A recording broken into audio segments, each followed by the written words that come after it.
சமாதானமான சந்திப்பு தான். இந்த இடத்துக்குள்ள சிதம்பரம் போன்றவங்க திமுக காங்கிரஸ் கூட்டணி உடைஞ்சிடக்கூடாதுங்கிறது உறுதியா இருக்கிறாங்க.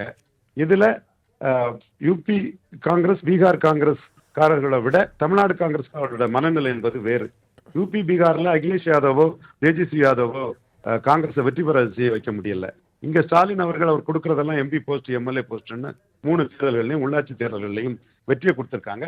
அது மட்டும் இல்ல, காங்கிரஸால ஈரோடு கிழக்குல கூட நிக்க முடியாம மாணிக் தாகூர், பிரவீன் சக்கரவர்த்தி இவங்களெல்லாம் நிக்க முடியாம உதயசூரியன் சின்னத்துக்கே காங்கிரஸ் ஆதரவளிச்ச சூழ்நிலை தான் தமிழ்நாட்டுக்குள்ள இருக்குது. இதே மாதிரி ஒரு இடைத்தேர்தல் பீகார்லயோ யூபியிலயோ இருந்துன்னு சொன்னா காங்கிரஸ் கண்டஸ்ட் பண்ணிருப்பாங்க. பட் ராகுல் காந்தி தரப்பு எல்லா இந்தியா முழுக்க உள்ள காங்கிரஸ் கட்சிகளையும் ஒரே மாதிரி செயல்படும் போது தமிழ்நாடு காங்கிரஸ் கமிட்டியோட தன்மை வேற, தமிழ்நாடு காங்கிரஸ் எம்பி எம்எல்ஏக்களோட உணர்வுகள் வேற, எங்களோட சூழ்நிலை வேறங்கிறத ப்ரூடன்ட் பொலிட்டிஷியனான சிதம்பரம் காங்கிரஸ் மேலிடத்துக்கு எக்ஸ்பிளைன் பண்ணி திமுக காங்கிரஸ் கூட்டணி தொடர்றதுக்கான வேலைகளை முன்னெடுக்கிறாரு. இந்த கூட்டணி தொடர வேண்டும்ங்கிற அடிப்படையில தான் மல்லிகார்ஜுன கார்கேயின் ஆலோசனைப்படியே தமிழ்நாடு காங்கிரஸ் கமிட்டி தலைவர் செல்வ பெருந்தகை தெள்ள தெளிவாக மக்கள் மீண்டும் ஸ்டாலினை முதல்வராக விரும்புகிறார்கள் என்ற கருத்தையும் அவர் முன் வச்சாரு. இது காம்ப்ரமைஸ் பார்வலா நடக்குது. மேக்சிமம் 9 எம்பிக்கு 27 எம்எல்ஏன்னு ஒரு 25க்கு மேல ஒரு 2 எம்எல்ஏக்கள் வர அதிகம் பெற்று ஒரு காம்ப்ரமைஸ் முடிவாகும்.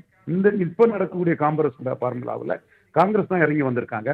அகில இந்திய அளவில் திமுக கூட்டணி இல்லைன்னா அது இந்தியா கூட்டணியே பலானாயிரும். மீண்டும் 4வது முறை மோடி பிரதமராக வருவதற்கான வாய்ப்பை ராகுல் காந்தியை ஏற்படுத்தி கொடுத்த ஒரு சூழ்நிலை உருவாகிவிடும் என்ற அடிப்படையில் தான் இப்பொழுது சச்சின் பைலட் போன்றவர்களே திமுகவுக்கும் காங்கிரசுக்கும் எந்த பிரச்சனையும் இல்லைங்கிற சூழ்நிலையில 25 கூட ஏற்றுட்டு போறதுக்கு அவங்க தயாருங்க நிலைமையில தான் சச்சின் பைலட்டோட அறிக்கை இருக்கிறது. எது எப்படியோ கூட்டணி ஒர்க் அவுட் ஆகிறதுக்காக இவர்களும் மன வருத்தம் அடையாத அளவிற்கு ஒரு முடிவுக்கு முக ஸ்டாலின் வருவார் என கருதிட்டேன். திரு ரவீந்திரன் துரைசாமி, அரசியலை பொறுத்த மட்டுக்குமே இடம் கிடைக்கிறப்போ அதை பயன்படுத்திக்கணும் அப்படின்றப்போ இந்த சமாதானம் அப்படிங்கிறது ஒரு கட்டத்தில் எதன் அடிப்படையில் இருக்கும்? இப்போ அவங்க அதிகார பகிர்வு, அரசியல் அதிகார பகிர்வு அப்படின்றப்போ தலைமை தலையிட்டு அதை முடிச்சு வச்சுட்டாங்க. இப்போ இந்த தொகுதி பங்கீடில் குறைஞ்சிட்டு எங்களுக்கு 25 இடம் போதும் அப்படின்ட்டாங்கன்னா அது காங்கிரஸுக்கு ஒரு பின்னடைவாக இருக்காதா? பின்னடைவு தான். காங்கிரஸுக்கு என்ன செல்வாக்கு இருக்கு அந்த பின்னடைவுக்கு? திருநாக்கரசு அண்ணன் அவர்கள் ரஜினிகாந்தை காட்டி 10 எம்பி சீட்டு வாங்கிட்டாரு அன்னைக்கு.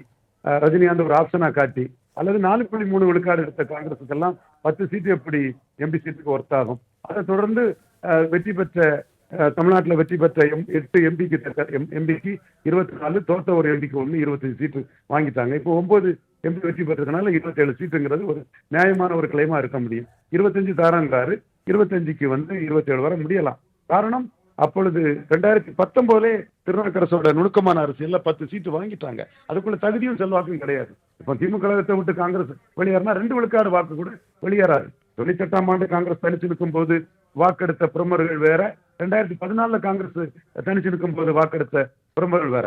ஸ்டாலின் அவர்களை பொறுத்த அளவுல ஜெயலலிதா காங்கிரஸை காலி பண்ணக்கூடிய ஒரு சோசியல் ஸ்ட்ராட்டஜி, நாடார் கம்யூனிட்டிக்கு முக்கியத்துவம் கொடுத்து ஒரு அரசியல் எடுத்தா கூட காங்கிரஸ் 2 விழுக்காடு தாக்கத்தை கூட ஏற்படுத்த முடியாத அளவுக்கு மிக குறைஞ்ச தாக்கத்தை தான் காங்கிரஸ் ஏற்படுத்த முடியும். எது எப்படியோ 10 சீட்டு 20 சீட்டு வாங்கினதுனால அது வெற்றி பெற்ற அணில யாருக்கு எவ்வளவுன்னு தெரியாம ஸ்டேட்டஸ் கோவா ஓடுது.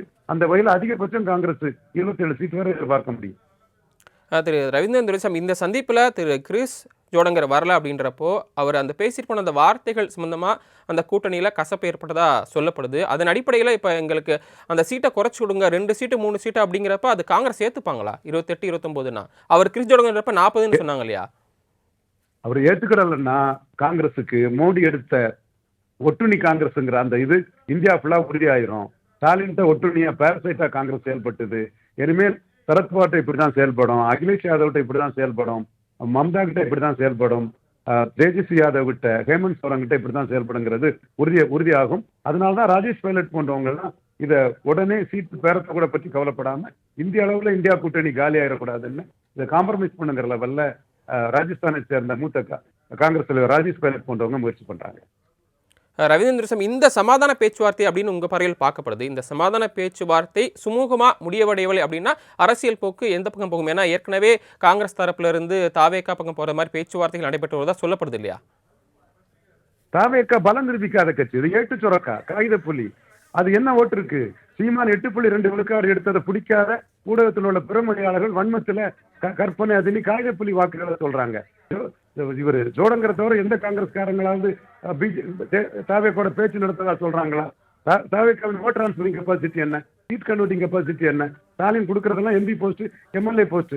சும்மா காகித புலியா ஏட்டு சொரக்காயா தாவேக்கா பற்றி ஊடகத்துல பேசுறதுல மெட்டீரியலா ஒரு பிரயோஜனமா இருக்காதுன்னு நான் கருதுறேன். அப்படி ஒரு முடிவை காங்கிரஸ் எடுத்ததுன்னா ஆந்திரா காங்கிரஸ் மாதிரி காங்கிரஸ் தமிழ்நாட்டில் சீரோவாயிருங்கிறத நான் உறுதியா ஆணித்தரமா சொல்றேன். மேலும் காங்கிரஸ் 117 சீட்டு தாவேக்கா வாங்கினாலும் அந்த 117 சீட்டிலையும் சுயேட்சையா விசில் சின்னம் நிற்கலாம். தாவேக்காவோட விசில் சின்னம் ஒன்றும் உதயசூரியன் ரெட்டையில சீமானுக்கு விவசாய சின்னம் மாதிரி எக்ஸ்க்ளூசிவ் சிம்பல் கிடையாது. காங்கிரஸ் தாவேக்கா கூட்டணியில் போடக்கூடிய தொகுதிகளில் விசில் சின்னமும் நிற்கலாம். ஒரு சுயேட்சை ரெஜிஸ்டர்ட் பார்ட்டி தான் தாவேக்கா. நன்றி திரு ரவீந்திரன் துரைசாமி. இணைப்பினோடு தங்களுடைய கருத்துக்களை விரிவாக பகிர்ந்து கொண்டமைக்கு